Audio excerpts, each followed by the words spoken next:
This episode is sponsored by Tegas. Understanding expert insights is table stakes for investors today, and there's no better option than Tegas. I've been using them for years to get up to speed on companies, and they've helped me immensely as an investor. Tegas also recently acquired both BAM SEC and Canalys, adding a super fast way to access SEC filings and earning calls via BAM SEC, and offering access to more than 4,000 fully drivable financial models with Canalys. Tegas is well on their way to building a full suite of research products that can displace the legacy terminal providers like CapIQ and FactSet. And I'd encourage you to check them out if you hadn't recently. They are moving incredibly quickly with many new features and data sets. As a bonus note, blog readers will know that I run a bi-monthly deep dive series sponsored by Tegas. In them, I go deep into industries and companies with fascinating questions using Tegas expert calls. I'd encourage you to check that out if you're interested in seeing how expert interviews can help you learn more about a company and industry.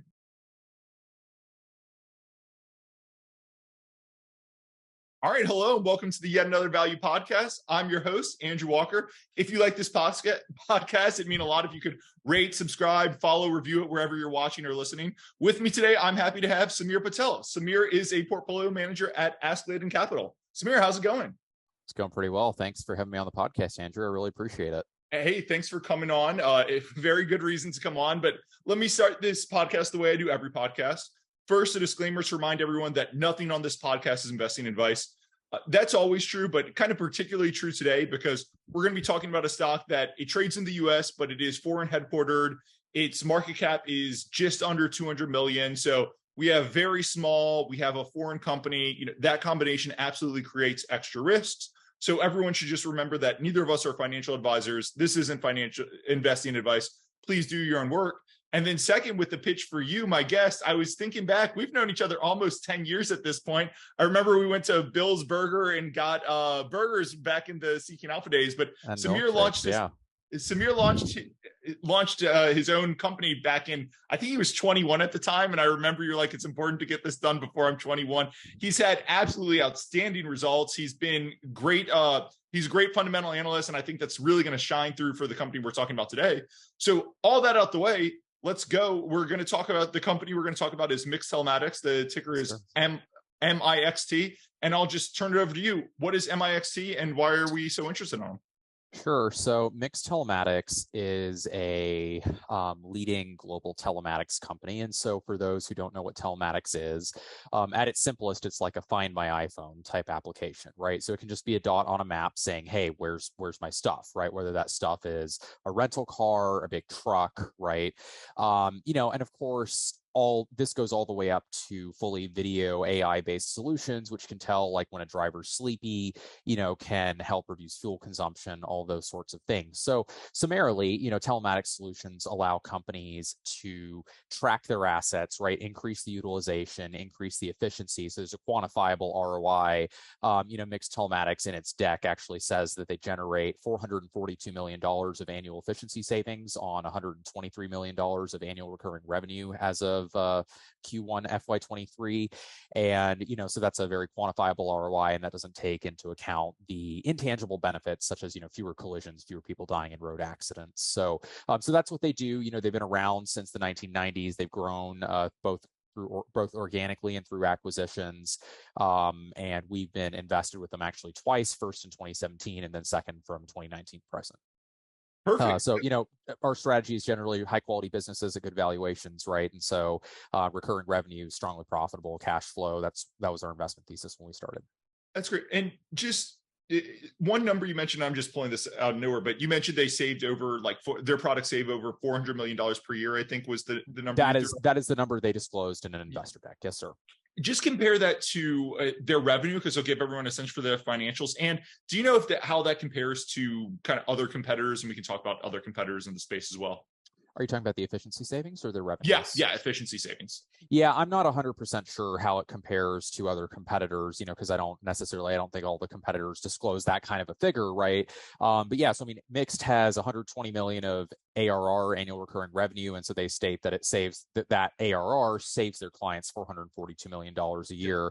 In terms of their scale, they are one of the larger players. They have large global blue chip clients like Heineken, Holcim, Total, these kinds of big companies, right?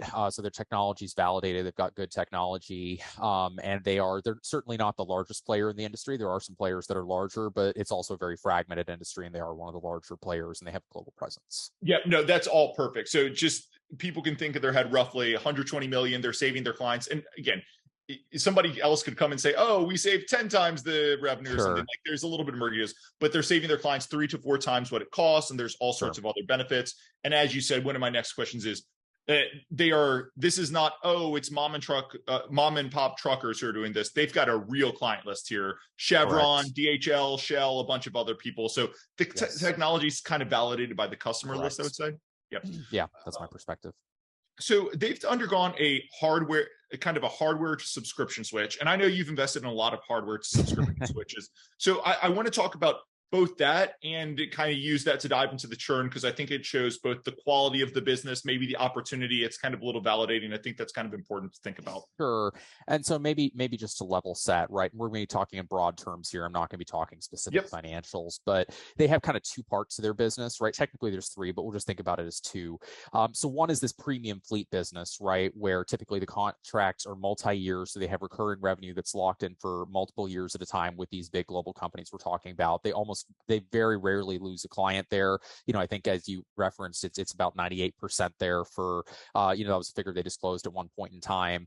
They have another portion of their business where it's more consumer, like, particularly in a market like South Africa, where there's a lot of crime and vehicle theft, right? So for consumers to be able to track their vehicle, sort of more like a LoJack type solution, if you think about, a US brand. And so obviously there the churn is higher, right? But those are also, the ARPU on those consumer solutions is much lower, obviously, than what you're going to be selling when you're selling a bunch of videos facing every different direction to a large multinational. And so their business results in general, we think, are driven more by that higher end segment.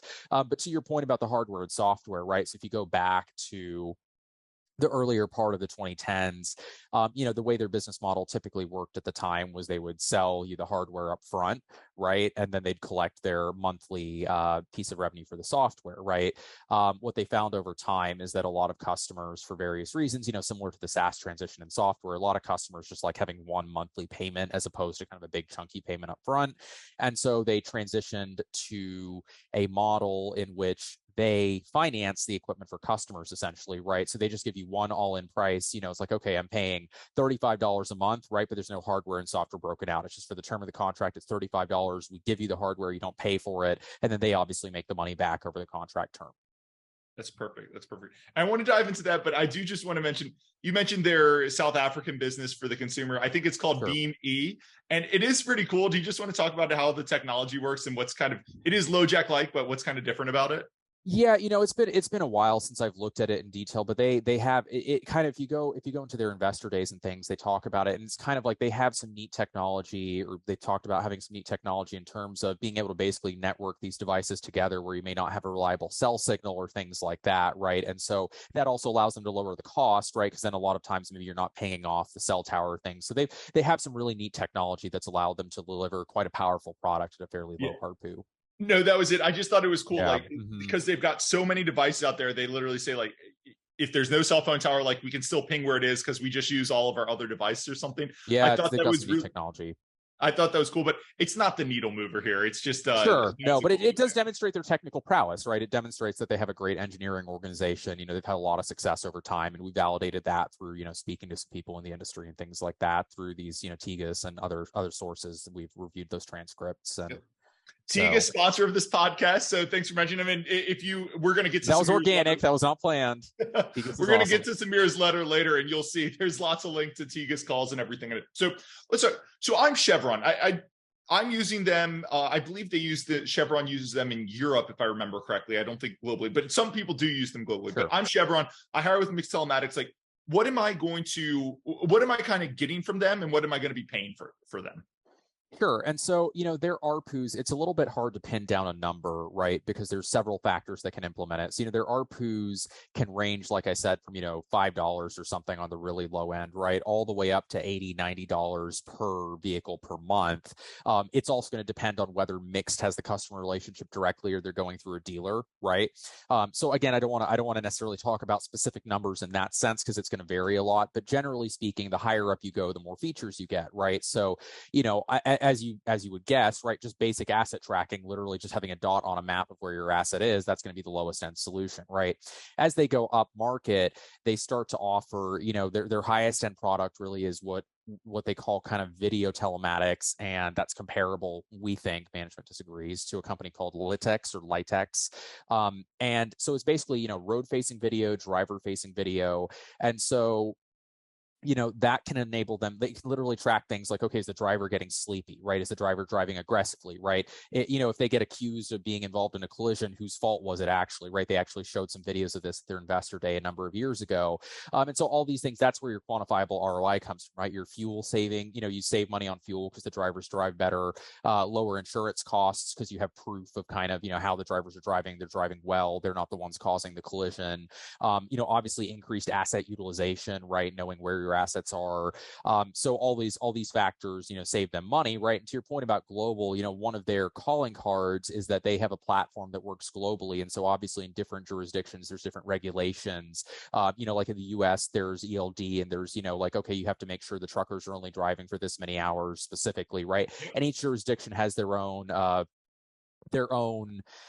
kind of nuances to that, right? And so they work really well, and they have clients in South America, they have clients in Australia, they have clients in Europe and in Africa and in North America. So they have a global platform that's really set up to handle that. So like you said, not always do they work kind of globally with each client, but a lot of times when they're signing up new customers, sometimes it's another subsidiary of that same large global corporation where they're moving into a new geography with them, and handling those vehicles as well. So just we'll talk about the stickiness and everything in a second, but it does strike me the dumbest version of this is, hey, it's literally just I'm following my truck on a map, right? It was in Iowa yesterday, it's in Montana today. I don't know how far those are across, so maybe that's feasible, maybe it's not. But and it does more stuff. But there's nothing in here that strikes me as like it's not rocket science, right? And it does strike me as something. It's a subscription product. GM has OnStar. That's obviously on the consumer side, but it's not right. And it seems there's so many different companies that might be interested in coming at this, right? Like you can imagine if you're a truck manufacturer, why not put this into all of your trucks, go sell to one company and say, buy our trucks. We'll do this. We'll get some subscription revenue. We'll cut out kind of the mix. Or an Apple or an Amazon coming out and saying, hey, everybody's got phones. We'll use this for tracking stuff. So what's kind of the moat that's preventing I know nobody's heart attacking, but you could see a lot of different competitors. What's the moat that's preventing that? Sure. And I think that's been one of the questions, for quite a while, right? And the companies in the industry have continued to grow and prosper. Let's attack that OEM portion first, right? And so I actually personally, again, this is just my opinion, like everything I'm going to say here, but OEM telematics, I think, is actually more of an opportunity than a threat. The reason for that is one of the biggest bottlenecks to growth for MIXT Telematics or other companies is they actually have to go physically install a device on their customers' cars, right? And when you're not doing that on a factory, like, the customers have to take that vehicle off the road. Now it can't be used for making a delivery, generating revenue, whatever it may be used for. Obviously costs less to install it in a factory, right? So MIXT has engaged in a number of partnerships with some OEMs, right? In some cases, they're basically taking data from the boxes OEMs put on and putting that into their software platform. And in other cases, the OEMs are actually using MIXT boxes and installing those at the factory, right? And so, that was one of my original concerns when I looked at it in 2017. I've come to believe that the software layer and kind of what you do with the data and the analytics around it is more valuable, right? And so as far as why OEMs specifically wouldn't compete, I think there's three reasons, right? The first and most important is that most global enterprises are not going to be using just one kind of vehicle, right? So think of, say, Chevron, right? They might have Ford F-150s as kind of the vehicles that their people are driving around, right? But then maybe they have Volvo trucks and Picard trucks, but maybe then because they're in energy, they have some specialty, or Heineken that's transporting around, liquids and things like that, right? Maybe they have some kind of specialty vehicles from other manufacturers, right? And so obviously the customer, if you're Chevron, you don't want 5 different systems telling you, oh, here's one telling me where my Ford vehicles are, here's one telling me where my Picard trucks are, right? You kind of want one source of truth that's kind of across your organization. The second reason for this is that OEM telematics historically, I think they're typically, they're not software developers, right? OEMs are not really trying to help you manage your business, right? The truck manufacturer is more interested in, okay, we want to capture the maintenance revenues and help you do predictive maintenance around that, right? But so that they're not kind of trying to develop, I think, necessarily the same solution or use the data for the same purposes as a fleet management company, right? And, you can look at analogies here where, for example, Trimble, right, in construction equipment or, in agricultural equipment, they haven't been disintermediated by John Deere and Caterpillar, right? Even though those companies have their own kind of digital agendas, right? Because Trimble is kind of looking at it from a different perspective. As far as startups and things like that, right? We haven't seen so many of those. That's not to say there aren't those out there. I'm sure it's a large industry. It's hard to keep track of every single one.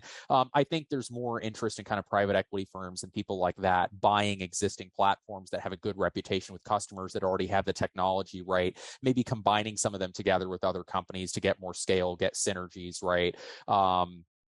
So, for example, Vontier, which is a spinoff of Fortive, which is a spinoff of Danaher, right? They have a business called Teletrack Navman, and those were Teletrack and Navman were 2 separate businesses, and they bought it and they put it together, to kind of try and achieve those synergies there, right? And I think we're going to see more of that going forward.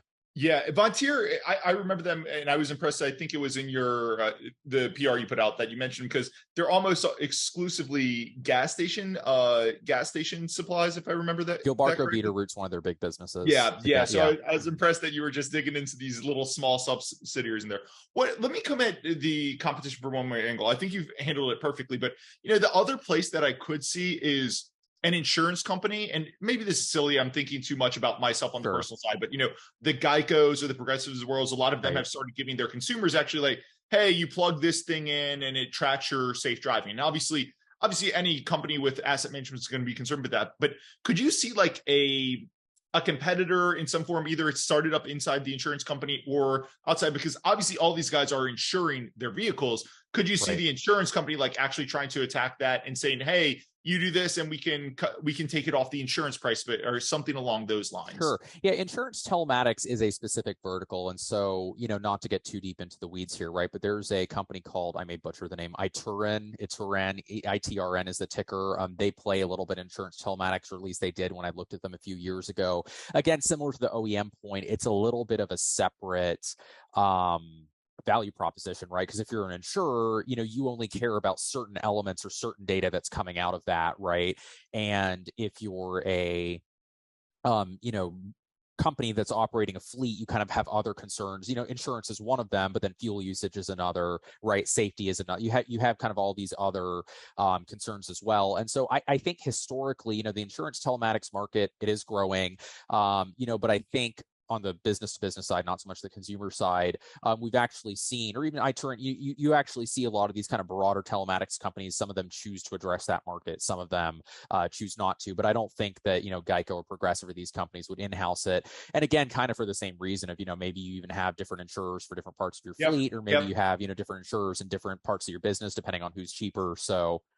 And honestly, I'm not even like Chevron. I said they insure, but I'm not even sure. Chevron might just self-insure all of these. All right. And again, I'm not 100% sure. I'm just, kind of hypothesizing. All right. So I think we've covered niche. We've covered why this is not mission critical, but the 440 in savings for 120 in revenue, like you're keeping track of your assets. Like actually it is increasingly mission critical.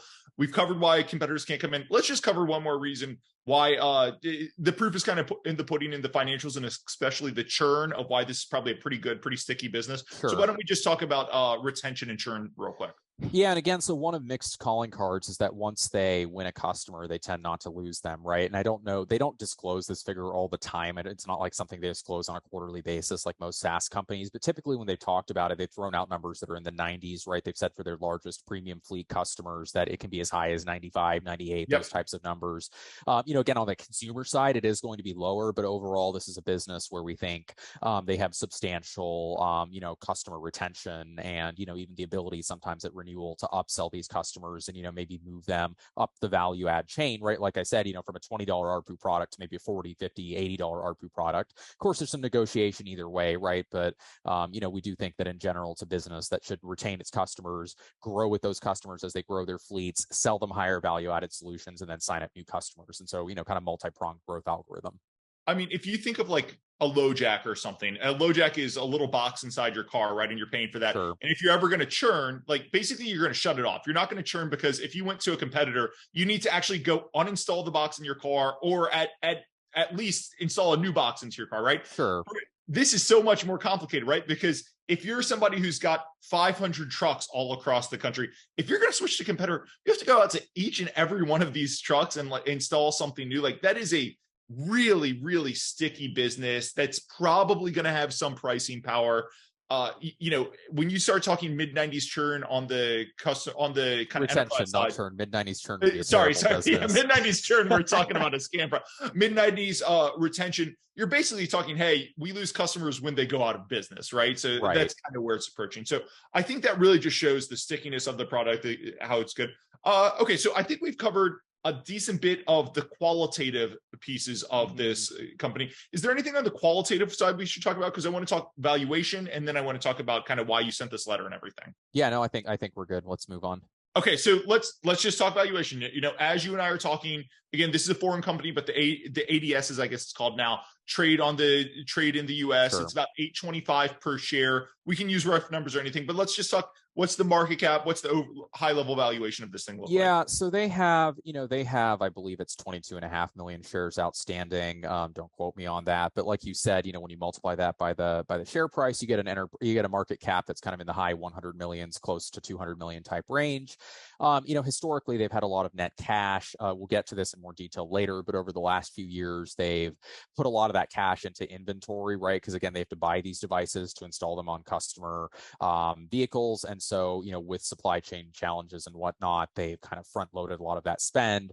So currently they don't have they have maybe, a little, less than 10 million of net cash, but I think that number is much higher, right? I don't know exactly what it is, but it's closer to 20, 30, 40 once you kind of get that excess inventory they're keeping and you get it into the customer vehicles and turn it into cash flow. So that's the kind of valuation, you're asking about the financials. So that's where, we're starting to get towards the activist angle. So pre-COVID, right, on a very similar ARR base to what they have today, they were posting about 30%, 31% EBITDA margins, right? And one thing you have to understand about this business is that our opinion, EBITDA is a little bit of a fake number. And the reason for that is D&A is a real expense, right? So most software businesses, CapEx, D&A, not too material, right? In this case, because of that bundling we talked about earlier, because they buy the hardware, right? We would tend to focus more on operating margins. And so it's a little hard to say, their D&A bounces around a little bit depending on what hardware they put in vehicles, what the cycles are, how much, et cetera, et cetera, et cetera.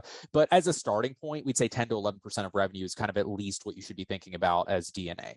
And Samir, so, I was like, I'm going to get him on this. I knew you would know, but I was like, I'm going to get him because EBITDA, as you're saying, sure.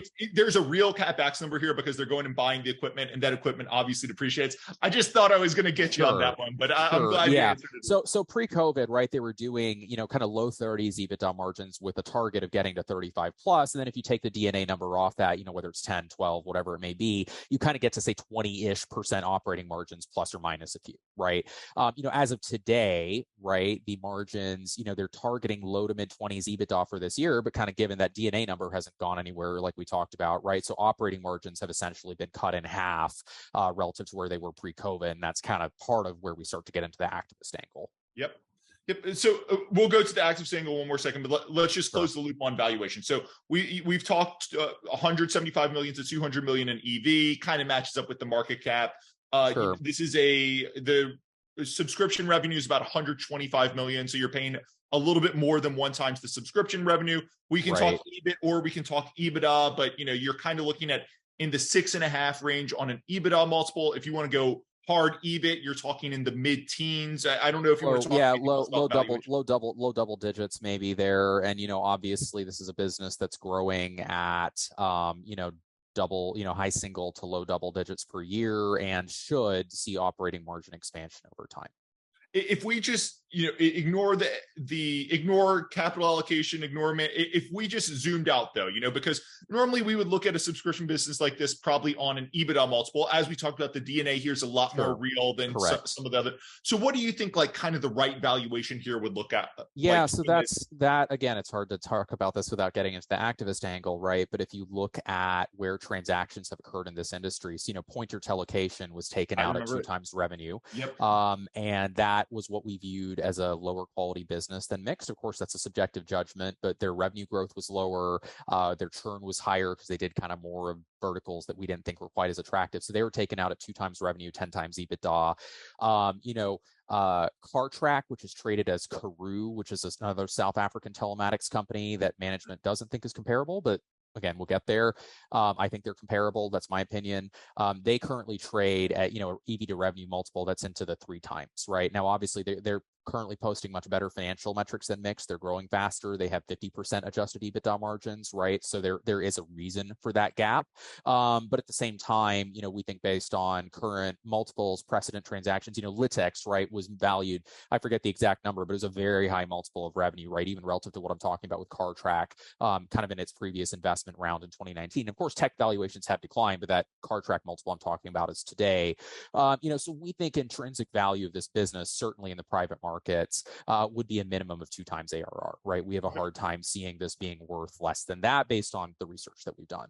And 2x ARR would get you into the low teen share price. 2x ARR, and particularly if you add, we think it's fair to add back their net cash and then also that inventory that they've pre-purchased, right? Because that represents something that is going to turn into cash, and it's not like a fashion item that's kind of going to go bad, hopefully overnight, right? So, we think that if you add that up, we're thinking 13, 14, 15 a share is kind of a floor for what this would be worth in the private markets. Cool. So one more question, then we'll turn to the activist angle. This is just a pop quiz. Karoo, the competitor we mentioned, it trades under KARO if anybody wants to look it up. But pop quiz for you, Samir. How many O's are in Karoo? 5. I know this because in my press release I just started calling them CarTrack because I'm like, I'm just going to keep getting the number of O's wrong and I'm just going to look like an idiot, so I'm just going to call them CarTrack because that's how everyone, like, Karoo's kind of a newer name, don't really know where it came from, everyone sort of knows them as CarTrack, all the Tigas transcripts, it's like former executive at CarTrack, right? So I just call them CarTrack.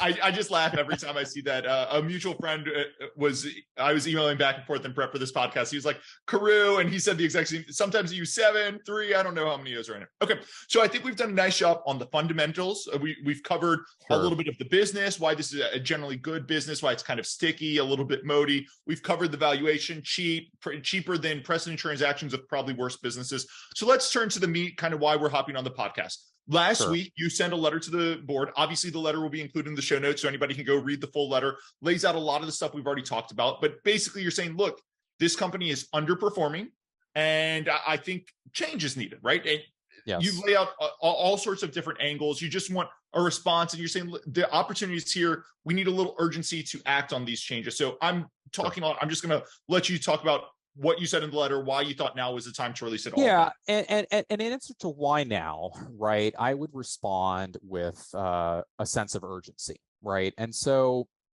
this business, right, it struggled during COVID, and that's not really their fault because a lot of the verticals that they were in, for example, they have a lot of business and bus and coach related to tourism. They have a very high market share in South Africa of rental car companies, right? They have obviously the oil and gas exposure, and we know that oil prices went to -37 or whatever, they reached in May 2020, right? That time period.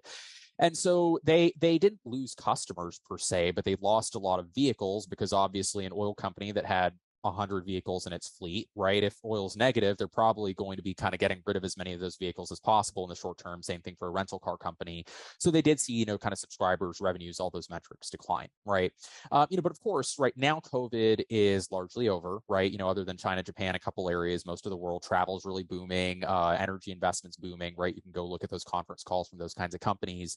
And so we think that, not necessarily all, but a lot of those headwinds should actually be gone and have reversed into tailwinds, because we would think that an oil company and a rental car company in November 2022 would have a lot more vehicles in its fleet than they did in November 2021, right? At the same time, the companies continue to sign up new subscribers and so on.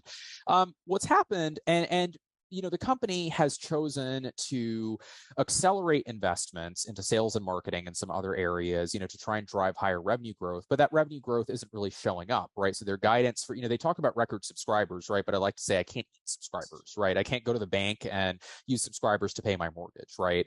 And so when you actually look at their revenue guidance for this year, right, it's kind of the growth rate is in line with what they achieved last year, despite the fact that, again, our opinion, they should be seeing a tailwind from some of these verticals that they're in that were hurt during COVID that now should be kind of on the recovery, right, on the upswing.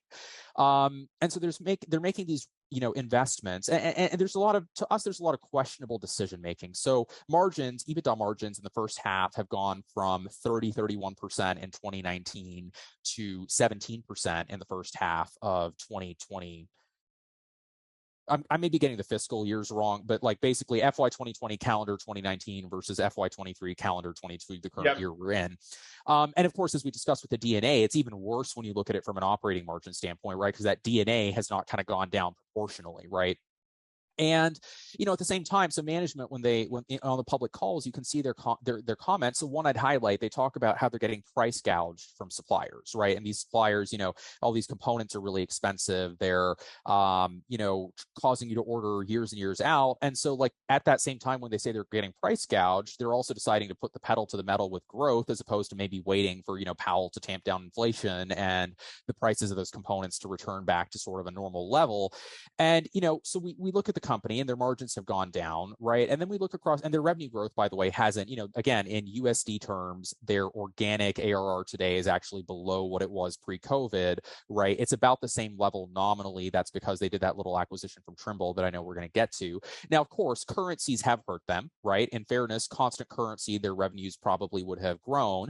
But we think that using constant currency figures is, some good, some bad, right? Like obviously the headwinds to the euro and the pound this year, may be kind of unforeseen. But when you're operating in countries like South Africa, the rand has you look at it going back decades, it has a very long history of depreciating against the US dollar, right? And so, saying like over the long term, right, I think it's a reasonable assumption to believe that it will continue to do so because it's an emerging market. That's just how it goes. And so, of course, shareholders can spend dollars, right? Not emerging markets currencies. The other thing, you look at the competitors and some of these other, and again, management says they're not competitors, but we find it a little bit concerning that the management team doesn't seem to have a lot of interest in comparing their results to, say, CarTrack, to Lytx, to all these other companies. And we think it's kind of a bad argument either way, right? Their argument is that they're not competitors, right? So obviously, if they were competitors and they were doing so much better than MIXT, that'd be really bad. If they're not competitors, we also don't think, if they're not playing the exact same segments, we still don't think that's a compelling way to think about things because, so for example, Lytx, if you go to their website and look at the marketing for their video AI product, it's very similar to the kind of marketing that MIXT uses for its video AI product, right? CarTrack, you have former executives who worked at both companies. You go on LinkedIn, there's lots of employees in similar roles, right, who've worked for both companies, which suggests that those skills and experiences are transferable. And so even if they're participating in, say, slightly different market segments, if these other companies are doing so much better, they continue to report strong growth, strong profitability, while MIXT is kind of reporting the same growth and, less profitability, right? Maybe one of their priorities should be to kind of, get some executives from those businesses and go after those segments of the market that are more attractive, right?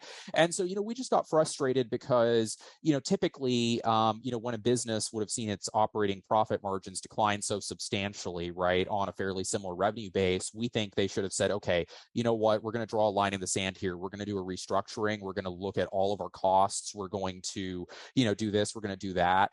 And the response that we got when we spoke to management prior to the press release, it seemed to be, just kind of business as usual. And then, when we did get a letter from the board after our press release, and it said things like, we think the management team ably steered the business through COVID, right? And, we're confident in the track record. We're confident that the strategy is the right one to create long-term shareholder value. And Andrew, if you look at the stock price over the past 1 year, 3 years, 5 years, and going all the way back to the IPO, shareholders have not done well, right? They've not done well in absolute terms, and they've certainly not done well relative to the performance of, the Russell 2000, S&P, NASDAQ, whatever benchmark you want to look at. And so we're kind of sitting here being like, why is there not a sense of urgency, right? We're all for long-termism and, creating long-term value, but shareholders haven't benefited over sort of any long-term period, right, from the company's actions. So why is there not more of a sense of urgency to take action today, right, for shareholders who are sitting here with substantial losses after 3 years of investments, right, and margins kind of going the wrong way? And, so we do think results will improve organically. We just don't think there's enough sense of urgency to kind of get them where they need to be, right, kind of in a short time frame. And so our perspective was, okay, either management should engage in significant cost cutting, right, pull back on the growth investments because we're not seeing a clear ROI because the growth hasn't, the subscriber growth may have accelerated, but if it's lower end subscribers who aren't contributing as much profitability and revenue, that's not really a win, right? So, ultimately, and then of course the free cash flow has been actually negative because they're investing so much in these devices while their operating cash flows are down because their margins are down and so on and so forth. So we really just want to see the company. And of course, we're also in a market where the market is currently rewarding cash flow and profitability today, right? And we're not saying that you should optimize necessarily for the next quarter or the next year. But again, when shareholders have suffered so much over long-term periods, promises of kind of long-term shareholder value ring hollow because you don't have a track record of long-term shareholder value creation, right? This isn't a stock that was at an all-time high and that just dipped 20 or 30% because of the market, right? This is a stock that is very much down from levels it historically traded at. So we think that management should either, engage in cost cutting and sort of lower the growth target and focus first on getting margins right and then on making targeted investments, right? Or they should sell the company because, as we discussed, we believe that private market valuations would be substantially higher than the prices shareholders have been able to, monetize at over any time in the past 3 years. So. That was absolutely fantastic. You covered a lot in there, and Sure. I just want to poke into different pieces and kind of expand on them a little bit. I guess the first thing I want to poke on is you mentioned the management team said, oh, we're growing, but we're seeing lower margins because everybody's familiar with semiconductor inflation, commodity. Everyone's familiar with that. But to me, that strikes... And I just want to add a disclaimer. That was all just my opinion, right? Yeah. That's, my interpretation of the numbers they put out there and the things they've said, and, they're going to have a different interpretation. Absolutely. Though the margin question is the margin and we'll talk revenue growth, like these questions, Sure. They're really just number. Everyone can interpret it differently, yes. But the numbers are the numbers. But Correct. So to me, I look at this company and say, okay, we'll talk about the lack of revenue acceleration in a second, but I look and say, okay, your revenue growth is kind of staying similar in the high single digits. And you're saying, oh, pricing inflation in commodities, semiconductors, all this sort of stuff, we're having to pay up to get equipment. I look at that and I say, you've got a serious pricing problem on your hands. Like either the business isn't as good as we thought it was because you're basically having to cut into your margins to sell this equipment, or management, you're just not adjusting fast enough because clearly people were willing to pay $10 last year for this, $20, whatever. They're probably willing to pay $23 if you go to them and say, hey, our costs have inflated 15%. Either they're willing to pay that and the business is as good as we thought, or they're not, and the business isn't as good as we thought, or you're not, it seems to me, you're not asking and you're really having a pricing and margin problem that's self-created because you're not adjusting your pricing in real time. Correct. And, some of that, so they've attributed some of that to the multi-year contracts where they can't go back and renegotiate during the term, right? So maybe that's part of it, but when we look at it more broadly, right, this again is where we look at the comparable, and we don't, we haven't heard a clear explanation of why CarTrack is not a good comparable, right? The explanation we've gotten is that they play in a different segment of the market. Maybe true. And that's fine. But at the same time, their margins, you look at that slide that I put in the press release, and CarTrack's margins have done very well. They haven't seen the same kind of margin degradation over the past several years, right? Their adjusted EBITDA margins today are in the, depending how you look at it, 40, 50% type range. And conceivably, Andrew, right? You can tell me if I'm really crazy here, but just as a layperson, you would assume that the components that go into a telematics box and the telematics service, right, whether it be labor, the cost of cell service, whether it be the fuses, whether it be, the various GPS tracking, whatever widgets that do that, right? You would assume that CarTrack and MIXT, it's not like CarTrack would see an inflation of 5% and MIXT should see an inflation of 100% on kind of that same type of component, right? So when there's other telematics companies out there that continue to report strong margins and MIXT is seeing like this huge degradation, that's what kind of makes us wonder, like, do they need to bring in another executive who has a better kind of history with cost control, margin, the DBS, Danaher Business System type of executive who can really kind of get that margin structure back on track? Because again, our first question would be, okay, is this an industry-wide problem? But then when you see other companies that don't face that same problem, your interpretation as an analyst is maybe it's a company-specific problem. And I think that brings us nicely to the next question. I think this is maybe, to me, this was the key point of your letter. You might disagree, and feel free to tell me if you're wrong, but sure. The company, anyone can go and look at their investor deck. It's on their website. They've got a July 2022 investor deck, and they say, look, right now our annual recurring revenue growth, as Samir and I talked about, is it's in the high single digits. Our gross margins right now are 63.8%. Our adjusted EBITDA margin is 22%. And they say, look, our long-term goals, we're going to accelerate recurring revenue growth to over 20%. Gross margins are going over 70, adjusted EBITDA margins are going over 30. You say that's great. And Samir and I talked about why maybe it should be better right now, but you can go back to their 2019 investor deck. And Samir's the one who did this. I followed this for a while, mainly because I've followed Samir for a while. Go back to their 2019 investor deck. They say, hey, our long-term goals, get recurring revenue growth over 20%, get gross profit margins over 70%, get adjusted EBITDA margins over 35%. And guess what? They've actually gone in reverse on every single one of those metrics over the past 3 years. And yes, the management might come out and say COVID and inflation, but going that far in reverse, when I think you should, as you said, you should have the tailwinds of every rental car company is desperately trying to get rental cars. Energy is back, baby. Like, they should have some tailwinds, and seems like we should have at least seen some movement on it. So I'll let you comment on that. Yeah, and that's exactly our point, Andrew. And so, look, I mean, you said everything. It's difficult to factually argue with what you just said, right? There's going to be subjective interpretation about how many headwinds versus tailwinds they're facing. Again, I just want to clarify everything here is just our opinion, right? That being said, their competitors, or sorry, not their competitors, but other telematics companies that they state are not their competitors. Samsara is reporting great growth, right? Litex is reporting great growth. CarTrack Karoo is reporting great growth, right? MIXT is kind of the odd one out here. And so my working hypothesis is that sometimes what you have with these, entrepreneur-led companies is that, the right strategy, the right team to take a company, from being a scrappy startup to being a company with 150 million in revenue, right? Sometimes when an organization gets too large, they don't have the right strategy or the right team in place to be the same approach to take it from 150 to 300 or 500 or a billion. Right.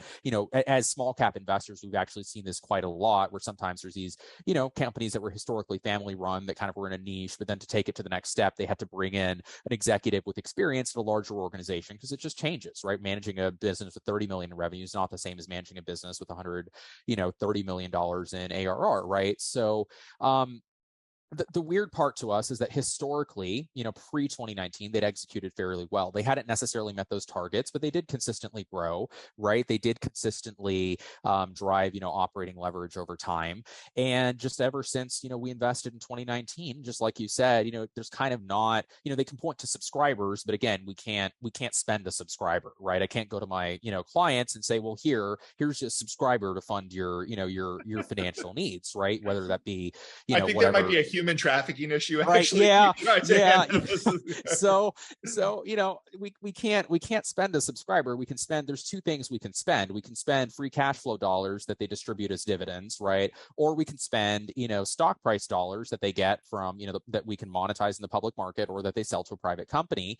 And I think that if they want to pursue a strategy that's not going to get the stock price up, then they should partner with a private equity firm. They should take minority shareholders, public shareholders out at a, a reasonable valuation, right? Return that capital, and then they and the private equity firm can kind of figure out what they want to do, right? But I just think there needs to be some sense of urgency when, like you said, not only have they underperformed these other companies in the telematics industry, but they've underperformed their internal targets. And that's not an opinion, that's a fact, right? They keep putting out these targets, and years later, they, like you said, it's not kind of reasonable or plausible to say, oh, because of COVID, it's like, yeah, if you're a little below because of COVID and disruptions, that's one thing. But when your USD denominated revenue is, the same as it was then, and that's with an acquisition, right? It's hard to attribute that all to currency or all to COVID, right? When you were supposed to, businesses that grow 15 to 20% a year should be able to overcome a lot of headwinds, right? Yep. So, No, 100%. And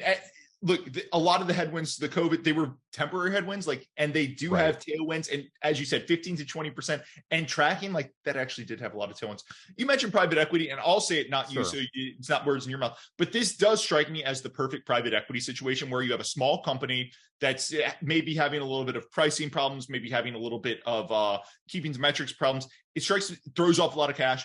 Perfect private equity company, and a private equity comes, they install, a private equity company is going to be religiously focused on KPIs and we only get information every quarter, right? And because it's subscription, today's decisions might not matter for 9 or 12 months. A private equity firm is going to have up to the minute information. If there's a problem within a month, they're going to be laser focused on it. And if the problem eventually turns out to be the management team, the sales force, you can bet they're going to make changes and they're going to be tracking everything. It does strike me as a situation. I know private equity can get a bad word, but where a private equity firm actually could add a lot of value from just religious tracking and monitoring and really holding people's feet to the fire on this. I'll let you comment on that if you want to say anything there. I completely agree, Andrew, right? And it goes back to that term I keep using, which is a sense of urgency, right? And again, I'm all for long-term investments. One thing we did not do, we've never stated in that letter or in subsequent communications, we don't think they need to cut R&D spend, right? Because that's what keeps them competitive, right? Yep. We're all for them continuing to develop new platforms, new technologies, right? But some of these other investments, we would question the prioritization of those. We talked a little bit about MIXT now. Don't know if we're going to have time here, but they have launched some products that just haven't panned out the way that they thought, right? But yeah, we really think that there just needs to be more focus and more of a sense of urgency around okay, shareholders have not done well over the past 3 years. All of our business metrics are not, we're supposed to be seeing this accelerating revenue growth, but guidance for this year is kind of the same as it was the previous year, right? And still well below that long-term target. And there's just not really any metric I see that gives me confidence as a shareholder that they have that, okay, we need to do well, and we need to do well, like you said, we need to be kind of on top of this on an on-the-minute basis, not just oh, yeah, in 12 months, in 18 months, things will improve. And I'm sure things will improve in 12 or 18 months. It's just, as someone who's owned the stock for 3 years and is down substantially on that investment, despite it being a multi-year ARR contracted business at a good valuation, right? It's very frustrating that they're kind of still talking about the long term when I think they need to draw a line in the sand and say, hey, we need to get back on track here, and then we can start thinking about the 3 to 5 year plan. Let me ask real quick. When I was talking to other shareholders or people who've been involved in the name before, and I think one of the things you say in your PR is there's some concern about the sales force here, maybe not being as aggressive enough, maybe a lot of churn in the sales force. So I just want to toss that over to you as well. Yeah, and look, we're trying to piece together puzzle pieces as best we can as outsiders, right? Maybe we're way off base, but there, when you see an industry where you can look at all these companies in the industry, whether they be public or private, and they're all growing at very high rates, right? And then you look at one company that's not, right? My first question or my first worry is their technology inferior, right? Are they getting outcompeted on the basis of technology? And, again, I would consider myself an expert. I'm not going to say they have the best technology in the industry. They probably don't, but we haven't seen any indications in our research that their technology is not good enough. As we were talking about earlier, the fact that they have these global blue chip clients, right, who renew, that would suggest that it's not like they're seeing something out there that's so compelling that they feel the need to switch away. On the other hand, right, while they're very good at keeping their existing customers, certainly from their revenue growth numbers, it doesn't seem like they've been signing up new customers enough, right? Or at least new customers that are willing to pay them at a high enough level to make their time worthwhile, right? And again, you look at the kind of margins that ClarTrack generates, right? And it's hard for me to believe that there aren't customers out there because they're growing at a double-digit rate, right? With adjusted EBITDA margins that are in the 40 to 50% range. So it's hard for me, again, maybe they play in a different segment than MIXT, but then maybe MIXT's number one priority should be, okay, our segment of the market isn't as attractive as ClarTrack's, right? We have good technology. Let's figure out the right mix of product and sales force to go after that segment of the market, right? And kind of try and achieve those results. Or Lytics, right? Because there's all these other companies, Samsara, right? The reason we didn't talk as much about Samsara is they're more kind of, I believe the numbers are like 50% revenue growth, but negative 20% margins. So like that's not the kind of strategy that MIXT is looking to pursue, right? Not the kind of strategy we'd want them to pursue. But that does demonstrate they have good gross margins, right? So that does demonstrate that there is opportunity out there, right? And I don't think Samsara is structurally unprofitable. It's clearly they're just investing a lot through sales and marketing, but at 50% growth rates, they're getting a payoff on that investment. So. Perfect. I've got a couple other questions, but I just want to fast forward to the end. So you sent a letter to the companies, yes, listing out everything, all these issues that we talked about. And sure. one solution to that could be the company, as we said, I think this would be a perfect private equity firm. They sell themselves to a private equity firm, or I think there's several strategics, but they sell themselves, right? That's one solution they could take. But there's another solution where they could say, you know what? Samir's right. We should be doing better. We should be growing faster. We should, our margins should expand. I wonder if they say that, how are we going to track that, right? 4 years from now, we'll know if the revenue accelerated and the margins accelerated, right? But if they say that 2 months or 4 months from now, like, how are we going to see that? Because it does take time in subscription businesses. And there is the chance they just say that. And then we've got a history of multiple years of them kind of not having their eyes on the ball. They say that and they don't execute. Or how are we going to track them and kind of hold their feet to the fire there? Yeah, sure. So I would say that that's why my number one focus is the margins and the cash flow, right? And I think the two are correlated because, again, the cash flow is mainly a challenge because they've been trying to buy out all this inventory so that they can, go grow at this high rate, right? And then they're making the investments through the P&L as well that, again, at least in the near term, I'm not seeing it pay off in accelerated, guidance for the amount of investments they're making, the amount their margins have gone down. You'd expect they're going to say, oh, we're going to hit 15, 20%, growth in ARR heading out of the year. Instead, they're still giving this guidance for kind of high single digit, to low double digit, right? So even if they reach 12, 13%, I'd argue that's not a good trade-off on like their margins being, 17 instead of like 20 something, right? Yeah. So like you said,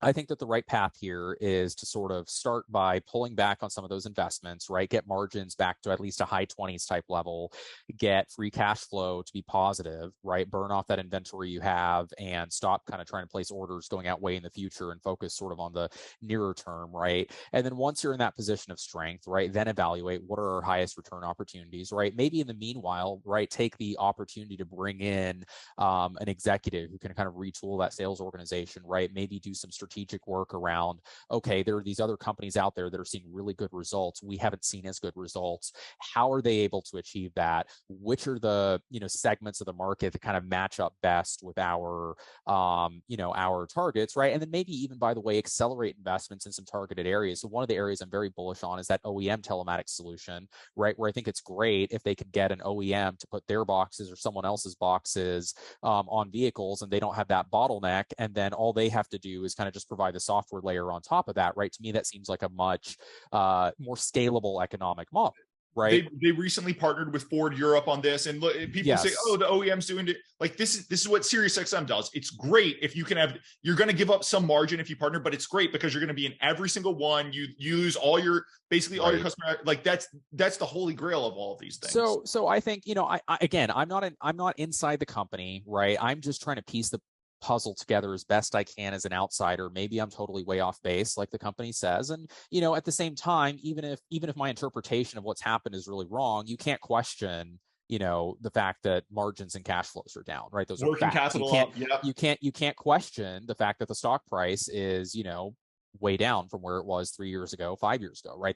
These are not subjective opinions. They're quantifiable facts. And, I just don't feel that the company is taking enough immediate steps to address them. So if I was an investor holding their feet to the fire, I think based on what you're saying, the three things I'd be looking for: working capital to come down as they work through that working capital, margins to go up. And this is a highly subscription business. The company could even come out and start giving, hey, we know we've got a margin issue. Like, here's our incremental margin on the new deals we're doing. Or they could get quarter by quarter margin if they really wanted to, right? They don't have to say it's going to be 34.7%, but they could give a couple of quarters of forward margin so that again, shareholders could look and hold their feet to the fire. Yeah. So one thing that a few other, people I've talked to, investors, analysts, whoever, an interesting potential thing to do, right? They've never really disclosed very clearly, at least not to my knowledge, figures around, say, LTV and CAC and, exactly what their sort of steady state margins would be, right? Because as you know, with any business like this, right, if you were running it in runoff mode, you could see very high margins. You can actually prove that during COVID, because obviously when they weren't buying inventory, they generated a tremendous amount of free cash flow, right, from that existing subscription business. At the time, they clearly weren't investing and trying to, sign up a bunch of people during a global pandemic, right? And so, it's never really been, I don't think there's a lot of, I don't think shareholders have clarity on the ROI they're getting on the investments, right? And exactly when they expect them to pay off, how they expect them to pay off. So I think it would be very helpful if they would kind of put together some figures to disclose, like, okay, if we stopped growing today, here's what our financials would look like, right? On the income statement, on the cash flow statement, right? Now, here's exactly how much we're investing in sales and marketing, right? Here's how many customers at what ARPU we expect to be able to sign up using that. And, based on our retention figures and whatnot, and the incremental margins, like you said, what the long-term value of that customer is, right? Because as of right now, all we see is costs going up, revenue's not really going up, right? And if there is a long-term value proposition there, I just think they need to do a clearer way of articulating it so that we as shareholders and the market writ large can understand it, right? And another point I'd make, Andrew, is that one of the things, so I'm looking at this letter that the board sent me, and they say that we find many of your assumptions and assertions off base and misleading. And I've heard some other shareholders who've spoken to them who've said that, they don't think that I understand their business, right? And, my perspective is, look, I've followed this company for 5 years. I do detailed research. I've made my best good faith effort to understand this business. One of our other large positions has a very similar business model, right? When it comes to SaaS and LTV CAC, like, I understand these things, right? And so I am totally willing to accept that maybe I'm all wrong here, right? That's a possibility. But if that's the case, right, I would say that's the company's fault and not mine, because I've just been trying to do the best I can with the information they put out, with the information dozens of Tegas research calls, like all of these things. Yeah, exactly. Right. So if I'm way wrong, then that means that they need to do a better job of explaining themselves, because if I'm so off base, right, then and by the way, I'm not the only one, right? I've spoken to many other shareholders who look at these numbers and have the same concerns that I do. So, it's a bit confusing why they won't kind of provide, some clarity around these investments they're making and when they expect them to pay off. And, so I know, I look at Harry's situation sometimes, and sometimes I'll call and the managers will be like, oh, our investors don't get it. I'll be like, that's your fault, man. Like, you should be beating people. If you've got a good story to tell and you want it to be told, you need to beat people over the head with it and make it as easy as possible. If you're consolidating a subsidiary and it makes you look way over levered and it's actually not recourse debt, like, you just need, first page of your IR deck, you need to call out, hey, this isn't recourse. For these guys, I don't see a net dollar retention number for their, I don't see lifetime LTV to CAC. Like, I don't see any of these. So if the business is so great, dollar retention is going through the roof, they're doing tons of investment, but it's going to be at such great margins. Like, why isn't it on page 1 of the deck so that you're not sending this letter and I'm not wondering on a podcast about it? Like, it should have been like that. And I suspect the answer is because it's not as good. And you can kind of see it in the margin starting to deteriorate and everything. Anything else here? I did want to ask one last question, but I just want to make sure we did fundamentals, we did valuation, we did almost everything you covered in your letter. It can't be everything because it's a long letter. It's a good letter. Sure. Again, listeners, it'll be in the show notes. Please go check it out. But anything else you want to cover here? I want to cover one more thing.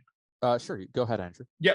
So last thing, right? You send the letter end of October, and on November 2nd, so a couple of days after you send the letter, MIXT's chairman sends one of the weirdest resignations letters I've ever seen. It's in the SEC filing, so people can go look it up. But he basically says, hey, I'm resigning because I own 15% of this company and I need to sell some shares, and the Israeli exchange won't let me sell shares as an South African, sorry. They won't let me sell shares as an insider. So I'm resigning so I can sell shares. And then hopefully you'll appoint me to the board after I'm done with my sales share program, which it's just a bonkers letter on a ton of different ways. I wanted to ask your thoughts on it, and the timing, you sending the letter and then him resigning 3 days later doesn't strike me as maybe completely coincidental. And we might even talk about the chairman, but this is the chairman and the largest shareholder, and he does this 2 days after. Like, it's crazy. Sure, I think it was just my personal view. I think it was just a coincidence, right? From I don't have any more information than you do, but from what's been put out there, it just seems like the exchange wouldn't let him kind of run a 10b5-1 plan while he was still the chairman. I think so in that sense, I'm on the company side. Like, if he wants to be the chairman and just wanted to sell a few of his shares, then I don't really see why the exchange would have a problem with that. But the one thing I will point out, right, is that if he's the large shareholder, like you say, and he needs to sell some shares for whatever the reason might be, it is very confusing to me why they wouldn't do more to get the stock price up. Yep. Right? Like, when he's a very large shareholder and he's selling, what amounts to, over 1% of the company, right? We're talking about millions, to tens of millions of dollars, depending on the valuation you get for those shares. So why would you want to sell them at $8, which, everyone, including the management team and the board, agrees is undervalued, as opposed to like trying to, making more of a concerted effort to, in the public markets, get the stock price to a more acceptable level, or just find a buyer who's willing to pay $13, $14, $15 a share, and then the chairman gets to sell as many shares as he wants, roll over, whatever equity he wants to keep into kind of that deal, right? And then public shareholders like me get, liquidity for an investment that hasn't gone well for, the past several years, right? So that's my perspective on that. And I don't understand, like, it doesn't make sense to me, kind of the lack of urgency to get the stock price up for, not only people who are big shareholders, but specifically people who are big shareholders who are trying to sell shares. So I'm with you. And like, there are other things they could do too. Like, they could just deliver great financials and send the stock up. Or the company, it doesn't pay a huge dividend, but it's like 3% per year. It's not like he's not getting any income on this thing. So he could have just held and taken the income. Like, that's a pretty meaningful amount. Or it strikes me the company, especially after they do that working capital drawdown that we've talked about, they'll have a lot of cash. They think the shares are undervalued. They could have just tendered for a bunch of shares at $10 per share and said, hey, our chairman's going to tender, equivalent with everyone else. So he'll get a premium price that way, and we'll retire shares. Like, there's just a lot of other things they can do. Though I will say, one person emailed me and said, Ian Jacobs, the guy who's going to take his place as chairman, I think he's pretty highly regarded. He was at Berkshire for a while. I believe he was like Warren Buffett's like first kind of investing apprentice back in the mid 2000 Berkshire. So I don't know if you have thoughts on the chairman, if you've had any interactions with him or anything. I have not. I did reach out, and they've replied to me in the form of a letter, and we'll see. Hopefully they engage with me constructively, right? So we'll see what happens. I would say that, I tend to judge as an investor, I tend to judge things by results, right? And, over the period that he's been on the board, right? And, now that he's going to be chairman, what have the company's results been, right? So that's how I'd evaluate. It has nothing to do with him personally, and whether he worked for Warren Buffett or not is not really relevant, right? I mean, maybe working for Buffett as an analyst, right, is a very different skill set from being a public markets company chairman, right, or board member. So, we're just focused on intrinsic value and shareholder value, and right now the company's metrics don't look great, and so hopefully he can get them moving in the right direction. I just love how you put that, because it's so easy to fall prey to, oh, he's got a good track record, he's got a good pedigree. It's like, what have you done for me at this company specifically? That's really all I care about. If you've got a good track record and you're not doing something good, like, either I'm wrong and the company is really in trouble, or maybe your track record is like, maybe you're not as good, maybe you just don't care. But all of those things, I really love what you said. I want to remind everyone, we've been generous with our time. I want to wrap this up, but I just want to remind everyone, nothing on this podcast was investing advice. We're not looking to form a group or anything, but I think Samir makes a lot of really compelling points. I'll include a link to his letter in the show notes. But Samir, how can people reach out to you if they want to discuss this a little bit further or anything? Yeah, so my email address is samir@askeladdencapital.com. You can put, I'm not going to bother trying to spell it on the show. It's also on the press release at the bottom. So, email's best. I'm also happy to talk to people. So I'm always interested in connecting with other people who, may have, I mean, some people may disagree with me, right? But even that's, I mean, if you're an open-minded person, right, you should take feedback, whether it's positive or negative or somewhere in between. So. And I would just say, look, again, the stock, I think I followed these types of companies for a while. I remember the Pointer deal. I remember Verizon getting into a couple of these things. Fleetmatics, I think, if I remember correctly, was another one. Like, these are strategic assets. This stock is down about 33% over the last 3 years, if I remember correctly. Like, if you are a shareholder, you should reach out. I'm going to say it's to Samir. You should reach out to the company, reach out to Samir, understand both sides, and at least, if you really agree with the company, that's fine, but understand both sides, because this is the potential to be a very valuable asset, and it's a very strategic asset, and you want to make sure that it's taken care of. So I would just encourage anyone who's listening or interested with that. Samir, anything else we should be talking about? Anything else?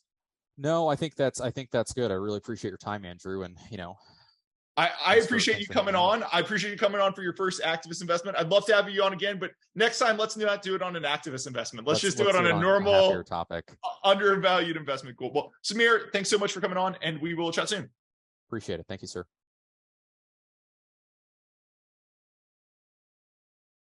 A quick disclaimer: nothing on this podcast should be considered investment advice. Guests or the hosts may have positions in any of the stocks mentioned during this podcast. Please do your own work and consult a financial advisor. Thanks.